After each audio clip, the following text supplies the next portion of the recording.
దేశాన్ని విభజన చేయాలి అనేది రెండోసారి. ఇప్పుడు మూడో పాయింట్ అన్నాడు ఆయన, రాజీవ్ గాంధీ రిజర్వేషన్ కు వ్యతిరేకం అంటాడేంది?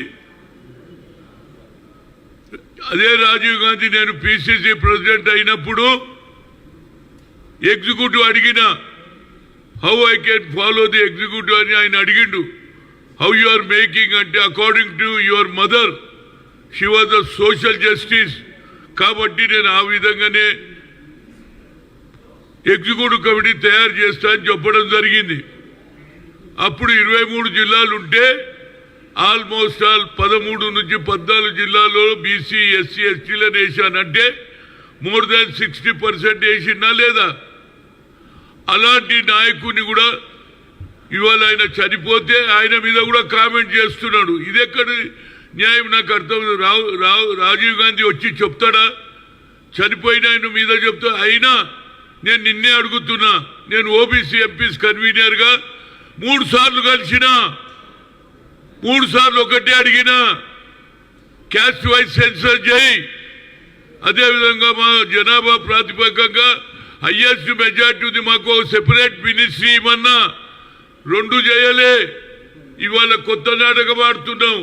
అసలు నువ్వు రిజర్వేషన్ ఫేవరా వ్యతిరేకమా నాకు కావాలి. ఎందుకంటే రోజు పాటు చనిపోయినోడు వచ్చి చెప్తాడే. రాజీవ్ గాంధీని కూడా ఆయన వాడుకోవడానికి ప్రయత్నం చేసి చనిపోయిన వచ్చి రిప్లై ఇస్తాడా? ఏమిటి నాకు అర్థం కాదు.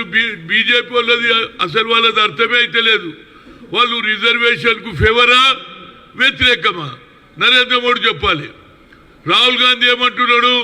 కింది స్థాయిలో మెజార్టీ పాపులేషన్ ఉన్నటువంటి 90%కు అన్యాయం జరుగుతుంది, 10% ఉన్న వాళ్ళు ఎంజాయ్ చేస్తున్నారు కాబట్టి కులగన జరగాలి. ఇది ఎక్స్రే. కింది స్థాయిలో వాళ్ళ స్థితిగతులు ఎట్లున్నాయని తెలుసుకోవడానికి ఆయన ఒక ప్రయత్నం చేస్తుంటే దానికి ఒక ఏది అనురాగ్ ఠాకూర్ ఏమంటాడు? నీ కులమే తెలియదు, నువ్వు కులగాని ఎట్లా చేస్తావంటే ఆయన ఏమన్నాడు? We come to the power will conduct caste wise census అన్నాడా లేదా? పార్లమెంట్లో బిల్లు పెడతారా లేదా? అది కమిట్మెంట్ మాది. ఇందిరాగాంధీ భూ సంస్కరణ అమలు చేసింది, దున్నేవాడికే భూమి ఇచ్చింది, బ్యాంకు నేషనలైజ్ చేసిన ఆ కుటుంబాన్ని పట్టుకొని ఇవాళ వాళ్ళకి ఏం దోస్తలేదు. ఎంతసేపటికి ఈ రిజర్వేషన్లనే మాట్లాడుతున్నాడు. నువ్వేం చేసినావు చెప్పు? ఈ 10 ఏళ్లలో నీకు నువ్వే ఒక బీసీ అంటావు కదా, ఏ బీసీలకు సాయం చేసినావు చెప్పుమని అడుగుతున్నా యాజ్ ఓబీసీ ఎంపీస్ కన్వీనర్గా. ఇదెక్కడ న్యాయం అండి? చనిపోయిన పేరు ఎత్తుతాడు. రాజీవ్ గాంధీ వ్యతిరేకం, ఏది రిజర్వేషన్కు వ్యతిరేకం అంటాడేది? ఎప్పుడు అన్నాడు రా బాబు? నాకైతే తెలియదు.